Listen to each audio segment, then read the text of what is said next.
사랑하는 성도 여러분, 오늘은 이제 구역공과 23강 말씀으로 함께 은혜를 나누려고 합니다. 우리 먼저 기도하시겠습니다. 참 좋으신 아버지 하나님, 오늘도 우리에게 생명의 날을 더하여 주시고 또 이렇게 구역공과를 통하여 만나게 하시니 감사를 드립니다.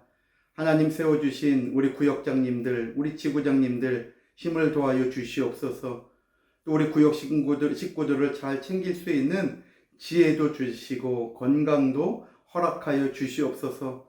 하나님의 뜻을 위하여 시간을 투자하며 했을 때마다 하나님께서 그렇게 정직하게 수고하고 애쓰는 우리 구역장님들, 우리 지구장님들의 삶을 붙들어 주시는 가운데 내가 이 직분을 맡기 이전과 맡은 이후에 그 하나님이 주시는 축복과 사랑이 얼마나 큰지 몸소 체험하고 깨닫는 가운데 살아계신 하나님을 체험하고 의지하는 귀하고 복된 일꾼들이 다 되게 하여 주시옵소서. 우리 산성의 모든 가족들 이 말씀을 통하여 또 새 힘을 얻게 하시고 정말 하나님의 놀라운 섭리를 깨닫는 가운데 늘 말씀을 통하여 기도하면서 하나님께 가까이 다가가는 믿음의 승리자도 되게 하여 주시옵소서. 오늘 끝까지 함께 해주시는 하나님의 은혜와 사랑에 감사드리오며 이 모든 말씀 우리 주 예수 그리스도 이름 받들어 기도 올리옵나이다. 아멘. 자, 오늘 94페이지 23강 에스겔 성전 방문 11번째 시간입니다. 우리가 지난 시간에는 안뜰 남양한 문간을 살펴보았죠. 녹같이 빛난 사람이 에스겔 선지자를 데리고 25군데 이렇게 성전을 청량하며 보여주는 과정 가운데 있는 거예요. 그 가운데 이제 우리가 바깥들을 보고 이제 안뜰로 들어오는데 지난번에 6번째 방문한 장소인 안뜰 남양한 문간을 보았고요. 이제 오늘은 7번째, 8번째 장소 안뜰 동양한 문간과 안뜰 북향한 문간을 함께 살펴보려고 합니다. 자, 우리 94페이지 7번째 방문한 곳 안뜰 동양한 문간 그랬죠. 에스겔서 40장 32절 34절 말씀 볼 때에 안뜰 동양한 문간 이 구조는 우리가 지난 시간까지 살펴보았던 안뜰 남양한 문간의 구조와 다 똑같다는 거죠. 크기도 똑같아요. 장이 50척 또 광이 25척 또 모든 그 문간의 식양도 똑같다 그랬어요. 그래서 현관 좌우에 창이 있고 또 문지기 방이 있고 벽이 있고 또 현관이 있고 그 현관도 안뜰 남양한 문간에서 살펴본 것처럼 바깥뜰 문간과 이 현관은 서로 마주보고 있는 구조라 그랬죠. 그리고 문벽에 종려나무가 있는 것, 또 이 바깥뜰에서 안뜰 문간으로 올라가려면 계단이 8개 있는 것, 다 똑같은 구조로 되어 있다는 것을 우리가 에스겔 40장 32절에서 33절 말씀을 통해서 알 수가 있어요. 그래서 이렇게 지난 시간에 안뜰 남양한 문간에 이어서 오늘 7번째 방문한 안뜰 동양한 문간, 이것도 안뜰 남양한 문간과 똑같은 구조다라는 것을 우리가 확인하면서 7번째 방문한 곳을 이제 볼 수가 있는 거죠. 이제 95페이지에 8번째 방문한 곳을 살펴보려고 합니다. 바로 안뜰 북향한 문간이에요. 이제 안뜰 북향한 문간. 머릿속에 이 에스겔 성전의 평면도가 그동안 이렇게 보셨던 것이 잘 그려져야 돼요. 이 안뜰 북향한 문간, 이것은 좀 중요한 부분들이 있어서 25강까지 내용이 펼쳐져 있습니다. 자, 오늘 안뜰 북향한 문간 1번의 내용 그랬죠. 에스겔 선지자가 8번째로 본 새 성전의 모습은 안뜰 북향한 문간입니다 그랬어요. 에스겔 40장 35절에 그가 또 나를 데리고 북문에 이르러, 이 북문은 바깥뜰이 아니라 안뜰에 있는 북문이에요. 그리고 이것도 36절 말씀 볼 때에 크기는 똑같아요. 장이 50척이고 광이 25척이라는 거죠. 그리고 모든 그 구조도 다 똑같아요. 현관이 바깥들을 향하여 있다는 거. 그 다음에 문벽에는 종려나무가 새겨져 있고 그 다음에 계단이 8계단을 올라와야 바로 이 안뜰 북향한 문간에 다다를 수 있다는 것. 그러니까 남양한 문간이나 남양한 안뜰 남양한 문간이나 또 안뜰 동양한 문간이나 안뜰 북향한 문간이 다 똑같다는 것을 알 수가 있는 거예요. 중요한 것은 96페이지에 있는 두 번째예요. 이 북향한 문간은 출입이 많은 곳이라 그랬죠. 이 부분이 중요합니다. 자, 잘 문맥을 보셔야 돼요. 에스겔 성전의 북향한 문간은 많은 사람들이 출입하는 곳이라 그랬어요. 에스겔서 44장 1절로 2절을 볼 때에 바깥들 동향한 문간이에요. 바깥들 밑줄에 동향 적으시면 돼요. 안뜰이 아니라 바깥들이에요. 바깥들 동향한 문간은 하나님께서 들어오신 문간이에요. 그렇기 때문에 거룩한 곳이죠. 그곳은 하나님이 들어오셨으니까요. 그래서 이 바깥들 동향한 문간은 아무도 출입하지 못하게 닫아놓으라고 하나님이 말씀하신 거예요. 그러니까 이제 잠시 바깥들로 다시 나오셔서 바깥들 동향한 문간은 하나님이 들어오셨기 때문에 여기는 닫혀 있구나라는 것을 기억해야 됩니다. 다음 문단을 보면 왕이라 해도 이 동양한 문간으로는 들어올 수 없어요. 왕이 에스겔 성전에 들어오려면 바깥들 남양한 문간이나 바깥들 북향한 문간을 통해서 이 성전 안으로 들어올 수 있다는 거예요. 그것이 지금 설명이 되어 있어요. 왕이라 해도 반드시 북쪽이나 남쪽 문간의 현관을 통해서 안으로 들어와야 했습니다. 바깥 문간을 얘기하는 거예요. 그러면서 안식일과 월삭의 경우에는 안뜰 동양한 문간의 문통에서 경배한 후에, 이해가 잘 안 되시죠? 안뜰 동양한 문간의 문통에서 경배했대요. 여기 문통이라고 하는 단어가 히브리어로 미프탄 하샤르라는 단어예요. 미프탄 기억나십니까? 문지방을 얘기하는 거, 밑에 문지방. 그래서 바른 성경에서는요, 이 부분을 문지방이라고 번역하고 있고, 공동 번역에서는 문턱이다. 이렇게 옛날 어르신들은 그 문턱이다, 문지방이다 이렇게 말씀하셨잖아요. 같은 곳을 얘기하는 거죠. 공동 번역에서는 문턱으로 번역을 했고, 바른 성경에서는 문지방, 이 미프탄이라는 단어를 번역을 한 거예요.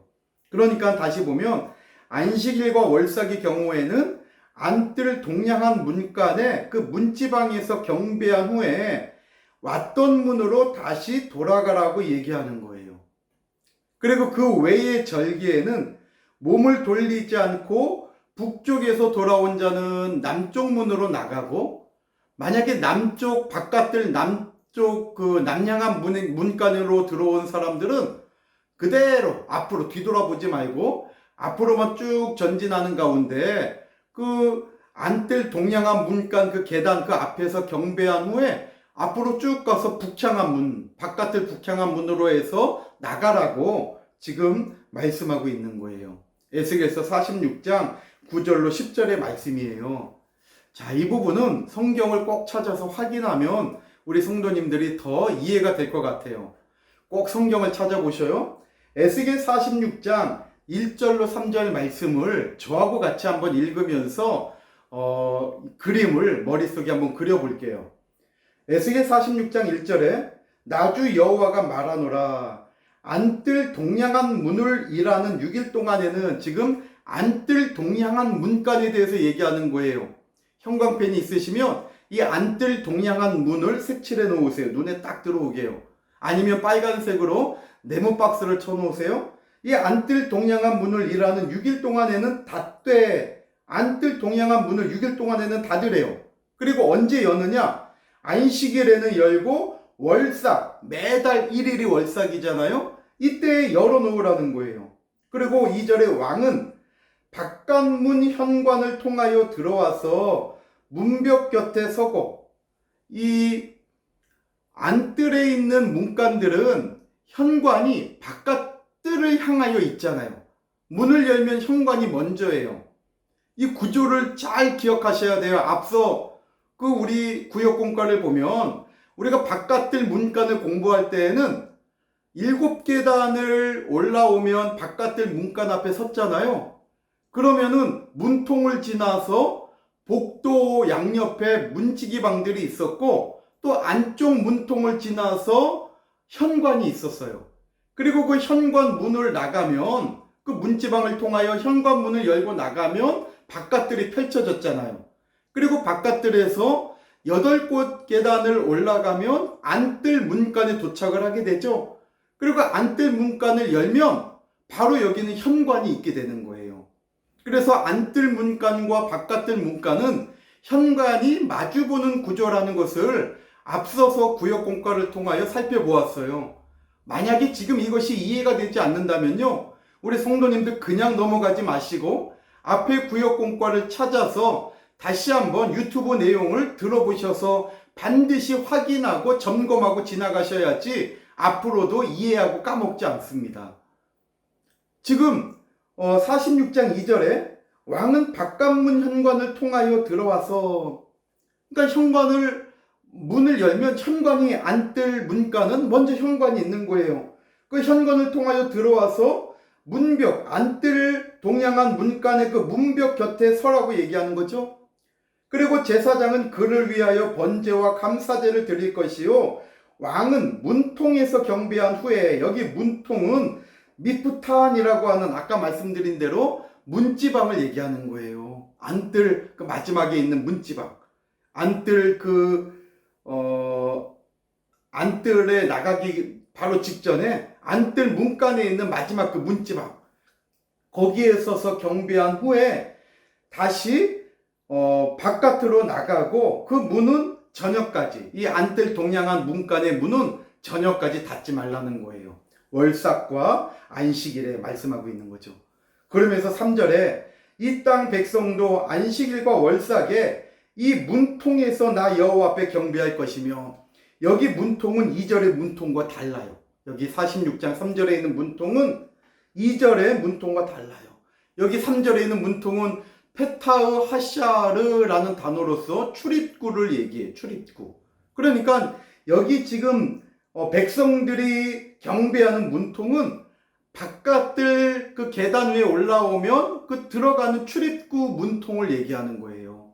이걸 볼 때에 왕은 8계단을 올라가서 현관을 지나서 안뜰 문간의 끝에 있는 문지방에 서서 하나님께 경배할 수 있지만, 백성들은 그 계단을 올라가지도 못하죠. 바깥들에 서서 열려있는 동양한 문간을 보고 거기에서 경배를 하고 다시 바로 북쪽으로 나가고, 북쪽에서 들어온 사람은 동양한 문간에서 열린 문을 통하여서 하나님께 경배하고 바로 남양한 바깥 문간으로 이렇게 나가라고 얘기하고 있는 거예요. 자, 9절 말씀을 볼게요. 에스겔서 46장 9절에 8절부터 이해를 돕기 위해서 8절부터 보면, 왕이 올 때에는 이 문, 안뜰 동양한 문을 얘기하는 거죠. 현관을 통하여 들어오고 나갈 때도 다른 데로 나가지 말고 그 동양한 문간으로 나가라는 거예요. 그러면서 그러나 모든 정한 절기에 이 땅 거민이 나 여호와 앞에 나올 때에는 북문으로 들어와서 경배하는 자는 남문으로 나가고, 이것이 지금 우리 96페이지 공과의 그 하반부에 적혀 있는 내용이에요. 또 남문으로 들어오는 자는 북문으로 나갈지라, 들어온 문으로 도로 나가지 말고 그 몸이 앞으로 향한 대로 나갈지며 그랬죠. 그리고 왕은 무리 가운데 있어서 그들의 들어올 때에 들어오고 그들이 나갈 때, 백성들이 나갈 때에 같이 나가라고 말씀하고 있는 거예요. 좀 이해가 되십니까? 만약에 잘 이해가 안 된다면 그림을 펼쳐놓고 꼭 확인하시고, 또 지난번 강의를 들으면서 점검해야 될 부분이 있다면 꼭 점검하시고 확인하고 지나가셔야 될 부분이에요. 자, 96페이지 이제 마지막 세 번째 볼게요. 솔로몬 시대에 안뜰 북향한 문은 어떠한 일이 있었느냐? 두 가지로 정리가 되어 있죠. 첫 번째로 우상 숭배가 극심했던 곳이라고 말씀합니다. 에스겔이 사로잡힌 지 6년 6월 5일, 에스겔은 주전 597년에 2차 포로로 사로잡혔잖아요. 이때가 사로잡힌 지 1년째잖아요. 그러니까 주전 597년이 사로잡힌 지 1년째니까 지금 사로잡힌 지 6년째는 주전 592년이 되겠죠. 주전 592년이에요. 이때 받은 이상을 볼 때에 안뜰로 들어가는 북향한 문은 당시 솔로몬 성전에서 우상 숭배의 죄악이 극심했던 곳으로 언급되고 있다는 거예요. 에스겔 8장 5절 볼 때에 그가 내게 이르시되 인자야 이제 너는 눈을 들어 북편을 바라보라 하시기로 내가 눈을 들어 북편을 바라보니 바로 북향한 문이죠. 제단문, 이 북편문을 북향한 문을 가리켜서 제단문이라고 표현을 해요. 제단문 어기 북편에 그 투기의 우상이 있더라. 투기 우상이 있었다는 거예요. 여기 북향한 문을 가리켜서 지금 제단문이라고 얘기하는 것은 하나님께 바칠 제물들이 주로 이 북문을 통해서 운반되었기 때문이에요. 그래서 평면도를 잘 보면 이 북문으로 향하는 그 안뜰 문간을 볼 때 그 바깥뜰 쪽에 여러 가지 좀 남양한 문이나 동양한 문에 없는 기구들이 있는 것을 알 수가 있어요. 그래서 특별히 북문은 제물을 이렇게 잡아서 옮기는 통로로 사용했다는 것을 알 수가 있는데 그곳에 투기 우상이 있었다고 얘기하고 있는 거죠. 또 두 번째, 솔로몬 시대에 이 안뜰 북향한 문에는 가증한 일이 행하여졌다는 것이에요. 북향한 문에서 행하는 가증한 일 때문에 하나님께서는 마침내 성전을 떠나겠다고 선포하신 것을 에스겔 8장 6절을 통하여 우리는 확인할 수가 있었어요. 여기 가증하다, 히브리어로 토에바라는 단어예요. 혐오스러운 것, 증오스러운 것을 얘기하죠. 이 토에바는 일반적인 원칙을 벗어나 혐오를 자아내는 각종 불법에 대하여 사용되어진 것을 우리가 성경을 통해서 알 수가 있어요. 또 이 토에바는 열왕기하 23장 13절이나 이사야서 44장 19절을 보면 우리 교재에는 빠져 있어요. 추가해 넣으셔야 됩니다. 열왕기하 23장 13절과 이사야 44장 19절을 보면 우상과 동의어로 사용되고 있어요. 그러니까 우상이 들어가야 할 자리에 토에바라고 하는 가증한이라는 단어를 쓰고 있어요. 곧 이 토에바는 혐오스럽고 증오스러운 것을 얘기하는데 바로 우상을 얘기하는, 우상 숭배하는 것이 하나님께서 가증스럽게 여기는, 싫어한다는 것이죠. 사랑하는 성도 여러분, 오늘날 우리의 삶 속에서 하나님께서 보실 때 가증한 일은 과연 무엇일까요? 우리는 성경을 통해서 두 가지로 우리의 삶 가운데 하나님이 보시는 가증한 일을 생각해 볼 수가 있어요.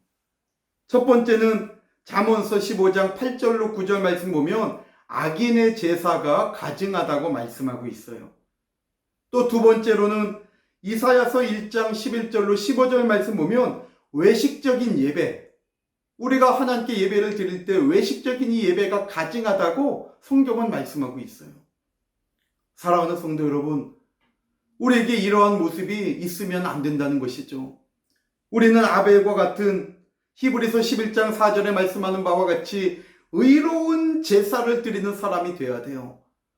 요한복음 4장 24절의 말씀과 같이 신령과 진정으로 드리는 참 예배자가 되어야 된다라고 하는 사실입니다. 예배를 드려도 온 마음을 다하지 못하고 제물을 드려도 온 마음을 다하지 못한다면 하나님이 보실 때 가증하다, 토해봐, 하나님은 우리를 인정하지 않으신다는 거예요. 주일을 준비할 때 저와 여러분들은 어떠한 마음으로 준비합니까?